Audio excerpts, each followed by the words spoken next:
옳지. 이쁘다. 안개 듣고 괜찮여. 아버지는 새 신발 같은 거 필요 없어야. 말을 가야.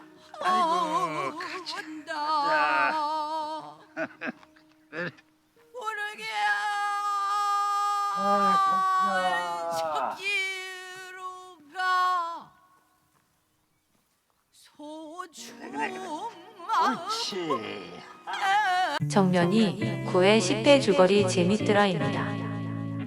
우리의 정년이가 제일 큰 시련을 겪게 됩니다. 오디션 장소에서 피를 토하고 쓰러진 정년이는 병원에 입원합니다.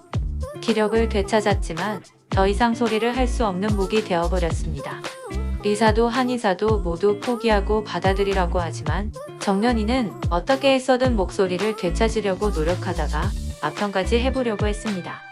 하지만 결국 나아지지 않았고 정년이는 고향으로 내려옵니다. 정년이의 모습을 안타깝게 지켜보던 국극단 연구생들, 친구들 무엇보다 단장님이 슬퍼하였습니다. 한편 합동 공연은 시작부터가 쉽지 않았습니다. 주연 배우에 주연 아역 배우까지 모두 매랑 국극단이 가져가니 다른 국극단의 견제와 트집이 컸습니다. 무엇보다 주연 배우 옥경과 해랑의 상태도 좋아 보이지 않습니다.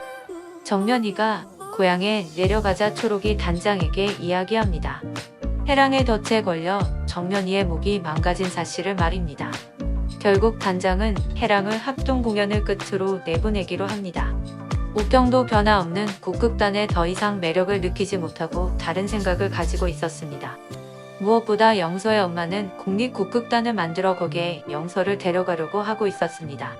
정년이는 목을 잃어버린 채 집에 돌아가서 언니와 눈물의 재회를 합니다.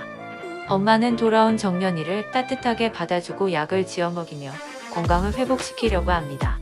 하지만 정년이는 오직 무대에 올라 소리하고 싶은 마음에 무엇 하나 집중하지 못합니다. 쉬지도 못합니다. 그래서 하루 종일 그 생각을 떨쳐버리려고 일만 했습니다. 합동 공연 연습이 어느 정도 마치자 연습생들은 잠시 휴식기를 갖습니다. 하지만 옥경이가 다시 아편굴에 드나든다는 기사가 나오고 그로 인해 합동 공연이 위태해졌습니다. 옥경이는 사실이 아님을 기자들에게 밝히고 어느 정도 일단락이 됐지만 여전히 공연이 잘 맞춰질지가 불안합니다. 단장도 정년이 고향 가고 난 후에 뭐 하나에 집중하지 못하고 불안해했는데 그것을 지켜보던 조카 백도행이 이야기해서 정년이 찾으러 목포에 가게 됩니다. 조란이가 그 소식 듣고 같이 가려고 했지만 불안해해서 허영서가 대신 따라갑니다.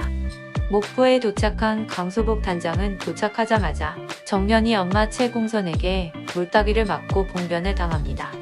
하지만 정년이는 바닷가에 있어서 만나지 못합니다.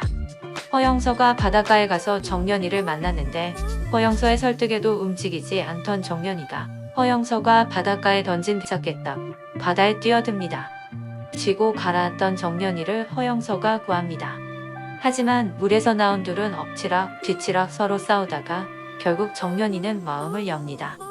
하지만 정년이는 엄마의 허락을 받고 올라가겠다고 하고 단장과 허영서를 서울로 올려보냅니다.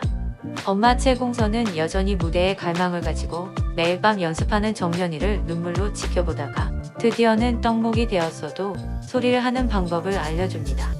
정정열이라는 명창 이야기를 하면서 그분이 선천적으로 떡목이었지만 목소리를 다듬어서 거칠어도 힘이 있는 소리로 사람들을 울고 웃게 했다고 이야기해줍니다. 그리고 엄마 최공서는 거칠고 힘있는 소리로 뜨는 해 앞에 소리를 하며 이야기를 마쳤습니다. 목이 부러졌지만 없는 소리를 다시 만드는 정년이의 이야기가 기대되는 이야기였습니다. 재밌더라였습니다.